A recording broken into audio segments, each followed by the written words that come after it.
So we've got two cameras rolling here, one to the back, one to the front. I'm going to experiment with some stuff and see what I can make happen.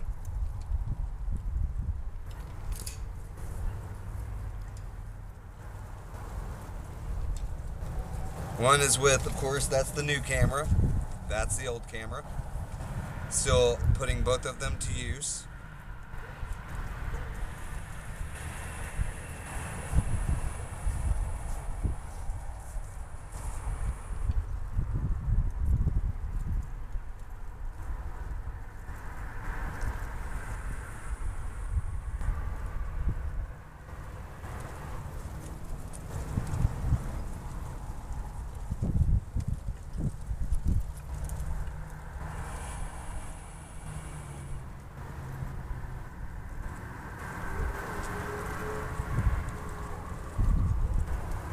Now notice how I'm playing with the fact that these nuances, that there's only a couple of these on the back here. Now this one has a full one, there's a couple on the back there.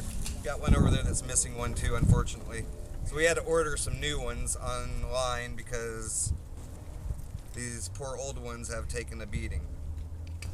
But the one thing that I do like about the fact that they've taken this beating is that the fact that this doesn't have as many pedals on it makes for different patterns.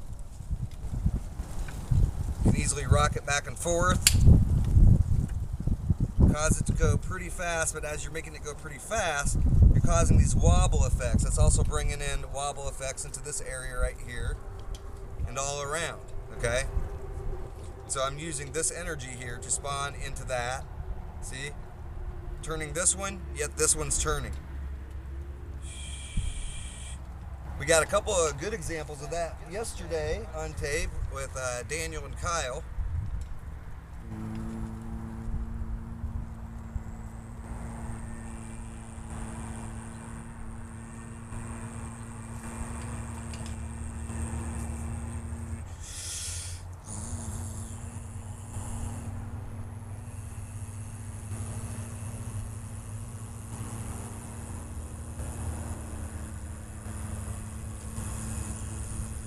Touched it again on accident.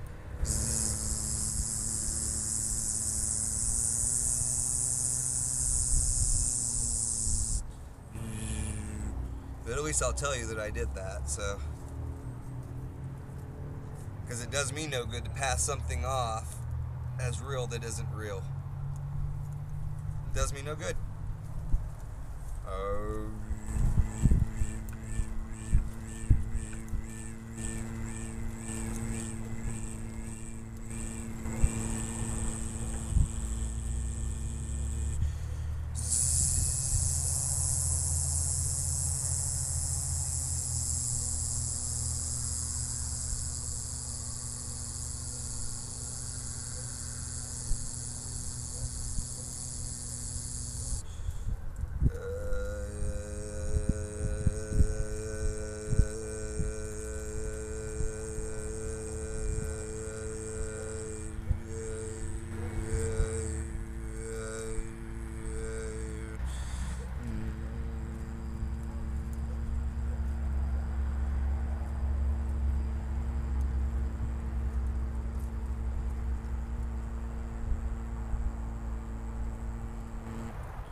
Okay, notice how we have a steady flow, even though there's really virtually no wind going on here.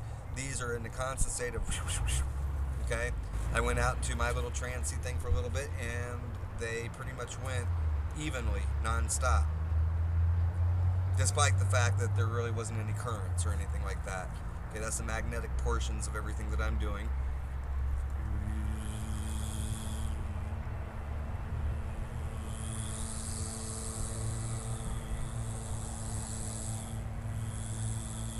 So what I'm doing is I'm working on certain oscillations and certain frequencies which feel good to me, and thereby tuning the environment and making it more malleable. So all I was doing there, and that's one of the reasons why these things are still in a state of go. Okay, it's slowing down now, but one of the reasons why it exists the way it does is because I was tuning. Doing the harmonics, making the energy, activating the energy actually, more or less just warming up the grid lines, and the grid lines, as they warm up, become more malleable and they start to kind of get wavy. Those waves start to send off energy forms that are just oscillating right off, and that gives us the illusion of wind. So if you can imagine a grid here and a grid here, and both of them are waving back and forth, well, everything in between is sitting there going shoo, shoo, shoo, and all these particles that they would be using to wave back and forth are now hitting each other. Whack, whack, whack, whack, whack. See that?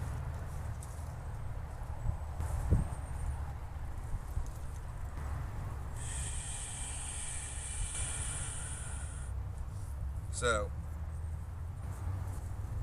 essentially, having this idea of being able to visualize, and like I said, one of these days I'm going to create something that's going to make it very easy for people to visualize what it is I'm talking about.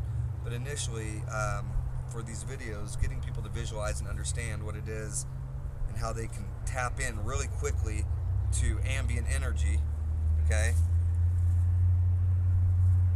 And having instant access it's a difficult thing, and it eventually soon I'm going to be trying to teach again, like I've talked about before, universal engineering, where you're actually engineering the grids to do exactly what you want them to do, and then you're not at the mercy of, say, a very low energy system.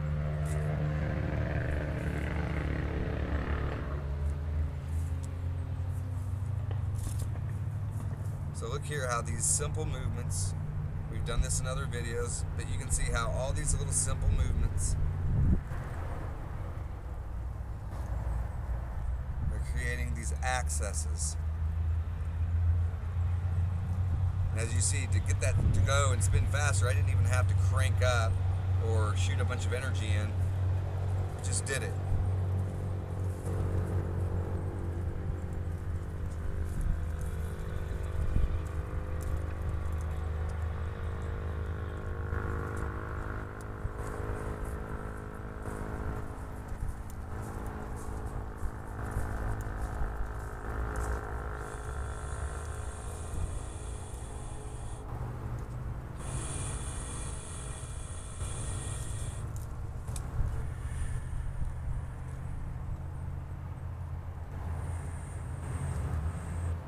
Okay?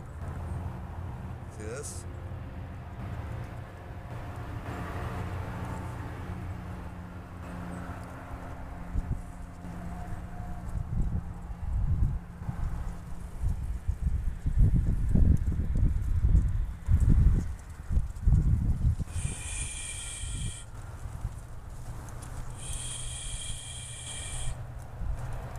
Speed fluctuations, variations, different angles of shooting energy in.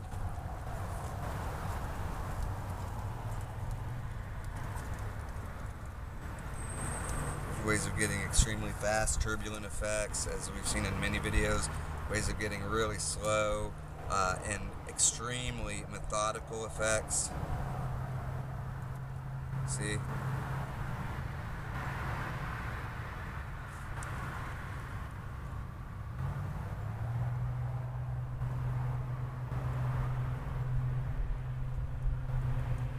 There's the backside, not doing much, at least not until I point to it.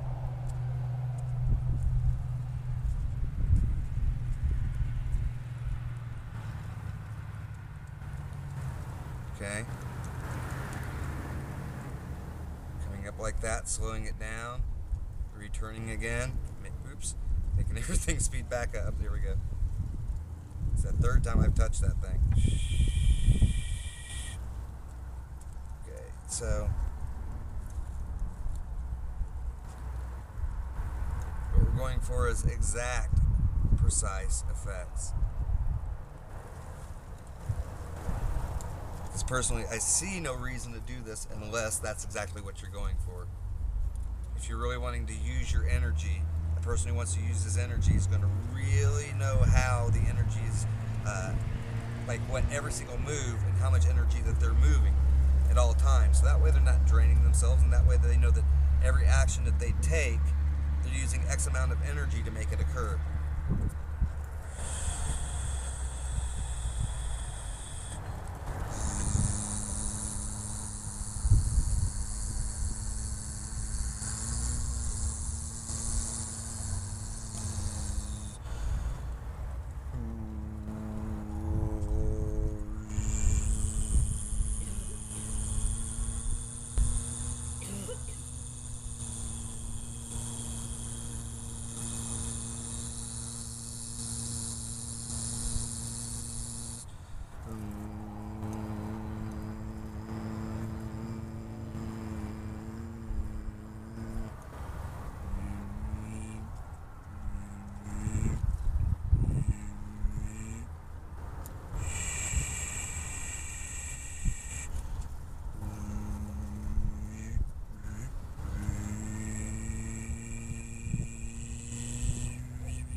what you call a perfect bleed out of the energy.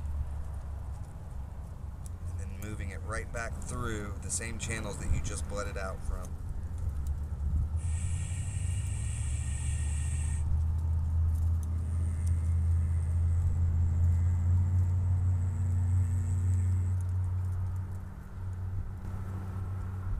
Right here. Now you can take that blue right there and piggyback some of that energy. So watch this. Watch how it affects the blue portion.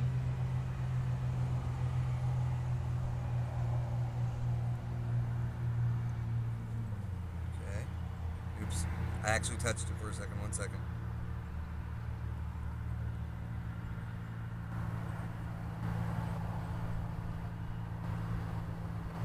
Look at that.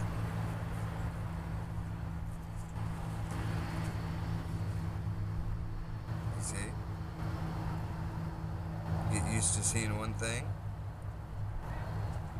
then you make these changes.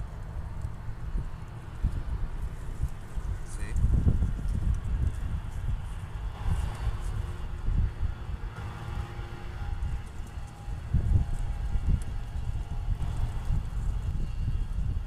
I want you to notice how every time I was pulling back and forth like that, I was getting the exact same effect every time.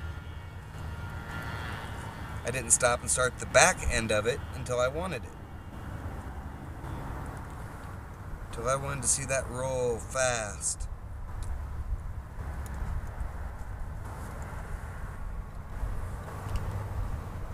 See this? It's just holding right on with me the entire time. Okay, so now I sped it up. Now I'm slowing it down. Now I'm speeding it, turning it faster, feeding it.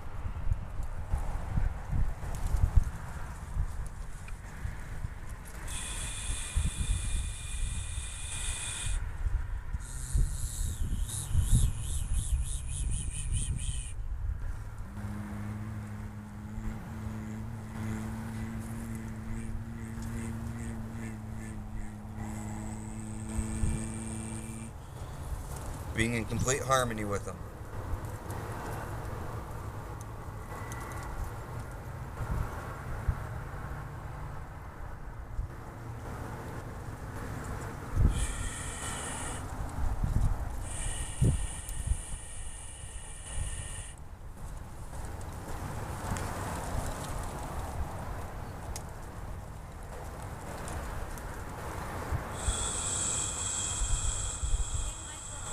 Yes. There's like this diamond thing in the sky. You see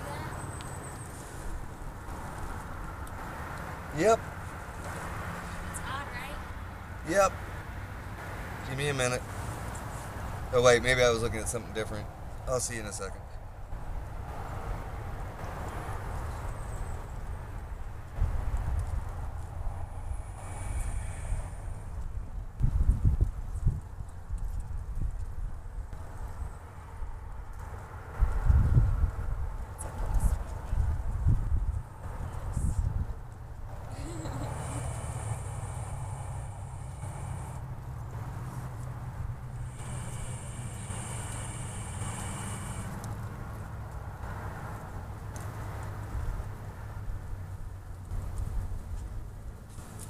Love, one, peace, and truth.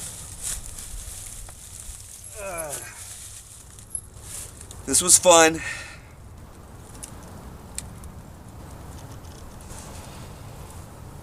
Oh, by the way, did you notice the different behavior? So me getting up just created a different behavior in it.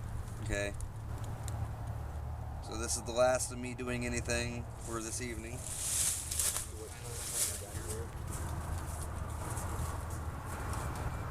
Look how much light. This is unbelievable.